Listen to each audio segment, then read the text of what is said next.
Everyone, आज 9 सितंबर को हमारे देश में हिमालय दिवस मनाया जाता है। हिमालय दिवस यह दिन मनाने का मुख्य उद्देश्य वर्तमान जो हिमालय की स्थिति है उसके ऊपर चर्चा करना इस दिन का मुख्य उद्देश्य है। चर्चा मीन्स जो 2010 और 2013 में उत्तराखंड में जो प्राकृतिक आपदाएं आई, उन आपदाओं के बाद 2014 से लेकर अब तक यह दिवस मनाया जाता है। इस दिवस की स्थापना, इस दिवस को मनाने की शुरुआत 2014 से हुई थी, जब उत्तराखंड में आपदा आई थी। उस आपदा के बाद सरकार ने उन विषयों पर चर्चा करने के लिए इस दिन को रखा 9 सितंबर को।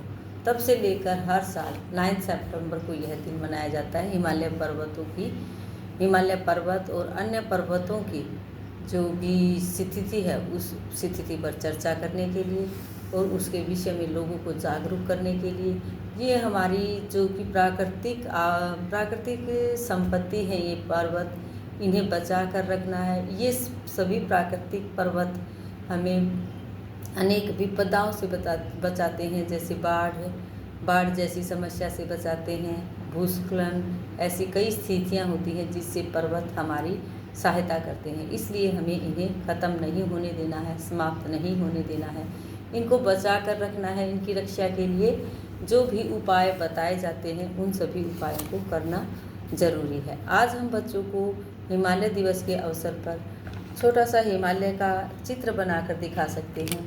इस तरह हम सर्कल बनाकर पृथ्वी की तरह और उसके अंदर पर्वत बनाकर हम बच्चों को दिखा सकते हैं कि ये पर्वत इस तरह के होते हैं। हमारी नर्सरी क्लास के बच्चे होते हैं, उनको अभी पता नहीं है कि किस तरह के पर्वत होते हैं। इस तरह हम यहाँ पर्वत का आकार देकर उसे बच्चों को बता सकते हैं कि इस तरह के पर्वत होते हैं और वहाँ बहुत सारे ऐसे पेड़ होते हैं लंबे लंबे। इस तरह का चित्र बनाकर हम बच्चों को पर्वतों के बारे में बताएंगे। बड़े बड़े पर्वत होते हैं जो हमारी रक्षा करते हैं, जैसे अगर बाढ़ आ जाती है तो बाढ़ के पानी को रोकते हैं, बाढ़ के पानी से रक्षा करते हैं हमारी। इस तरह हम बच्चों को पर्वत का चित्र बनाकर दिखाने की कोशिश करेंगे। आज का हमारा वर्क रहेगा, हम बच्चों को अक्षर की पहचान करवाने के लिए, जैसे हमने यहाँ हिंदी के वर्ण लेते हैं आज हम लेते हैं क से कबूतर की लाइन। वर्णों की पहचान को अच्छे से पक्का करने के लिए, अच्छे से रिवीजन करवाने के लिए हम यहाँ क से लेकर अंग तक के चित्र बनाएंगे, जैसे हमने यहाँ बनाया। इस तरह पर्वत बनाने के बाद हम बच्चों को बताते हैं कि पर्वत के उधर से ऐसे सन निकलता है, सूरज, बहुत लंबे लंबे पेड़ होते हैं इस तरह के, और ये पर्वत का बड़े बड़े पर्वत होते हैं। यहाँ जैसे हमने बनाया क से कबूतर। क वर्ण की पहचान करवाने के लिए हम बच्चों को इसमें बहुत सारे वर्ण लिखेंगे, जिसमें हमें क वर्ण को बच्चों को गोला करना होगा। जैसे हमने यहाँ लिखा च को गोला नहीं करना है, बच्चों को बताना है आपको क से कबूतर ढूंढकर खाली क से कबूतर को गोला करना है, सर्कल करना है।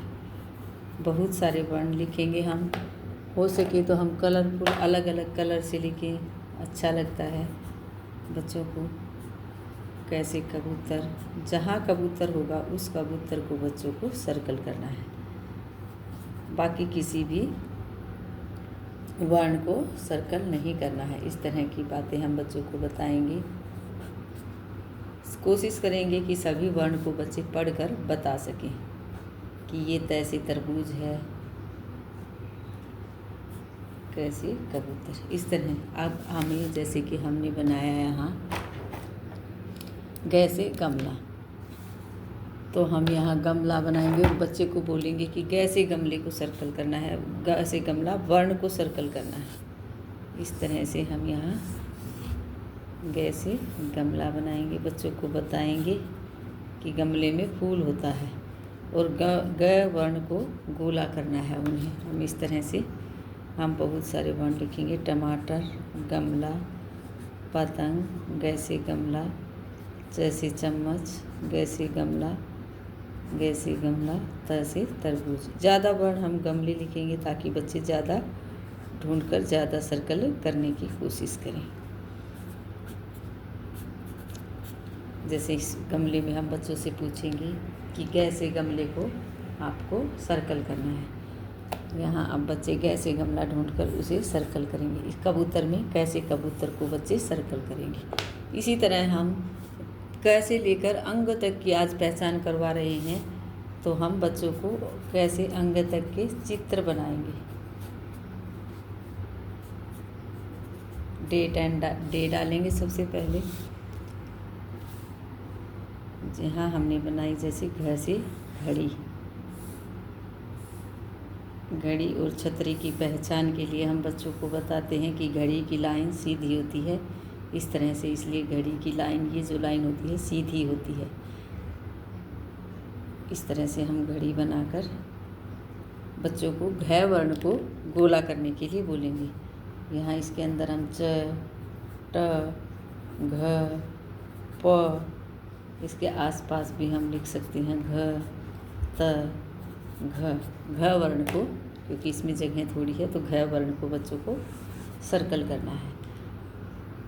इस तरह हम चित्र बनाकर बच्चों को कैसे लेकर अंग तक की पहचान करवाने की कोशिश करेंगे। आज का हमारा वर्क यही रहेगा। जीके क्वेश्चन में हम बच्चों से पूछ सकते हैं कि पर्वत कैसे होते हैं। जैसे हम बच्चों से पूछेंगे पर्वत पत्थर के बने होते हैं या मिट्टी के बने होते हैं, तो बच्चों को अगर नहीं पता है तो हम बच्चों को बताएंगे कि पर्वत पत्थर से बने होते हैं।